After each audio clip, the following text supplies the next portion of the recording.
Cito, o BNG, igual que fixo sempre, non porá condicións.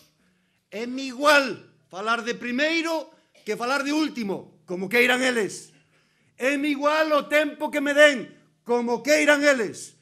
É-me igual donde o fagan, se na televisión ou fora da televisión, que o decidan eles. É-me exactamente igual se é en directo ou en diferido, como queiran eles. Eso é unha cousa do PP e do PSOE. Nos vamos sin condicións, porque así é como hai que ir aos debates, sin por disculpas, sin condicións. Decía, bueno, eso dos migrantes votar en urna, a mí me teñen que decir como eso, porque eu non o vexo claro, eso é moi difícil, que me expliquen como van a facer. Pois miren, eso é moi fácil. É unha caixiña que é así, ten unha ranura diante, métese o voto e queda ali, e eso é a urna. Tan difícil é. Creo que pode entender calquera. E é o mínimo que se pode elexir, é o mínimo que se pode pedir. O Partido Popular e o Partido Socialista están interesados en perpetuar ese escándalo para aproveitarse dil. E iso di moi pouco da súa transparencia e da súa calidade democrática.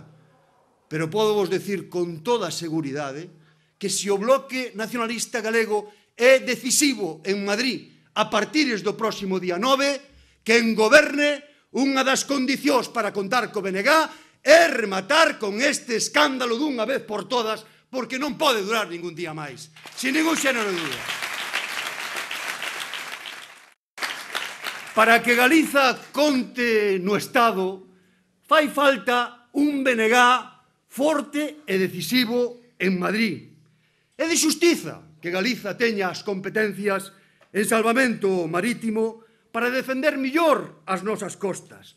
O mar está aquí e non en Madrid. E que dice o Partido Popular e o Partido Socialista? Madrid, Madrid, Madrid. E que di o BNG? Galiza, Galiza, Galiza. E se o BNG é decisivo, o salvamento marítimo será competencia galega. Por suposto que sí.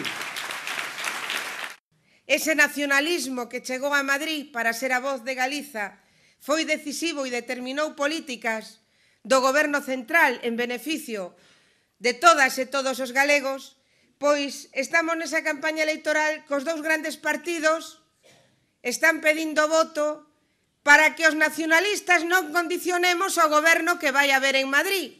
E o dicen uns e o dicen outros. Polo tanto, temos que ter claro que uns e outros en relación con Galicia, pensan o mesmo. Pensan o mesmo. Porque, claro, hai que preguntarlle ao partido que neste momento ostenta o goberno do Estado se os condicionantes que lle puxo o Bloque Nacionalista Galego foron bons ou foron malos para os galegos e galegas, mesmo para os cidadáns de Estado. Témoslle que preguntar a ese partido se realmente os condicionantes que lle puxo o Bloque Nacionalista Galego non fixeron posible que por primeira vez, o Estado tivera que asumir que Galiza tiña unha débeda histórica, o Estado tiña unha débeda histórica con Galiza e que por primeira vez esa débeda histórica fose pouquiño a pouco pagándose.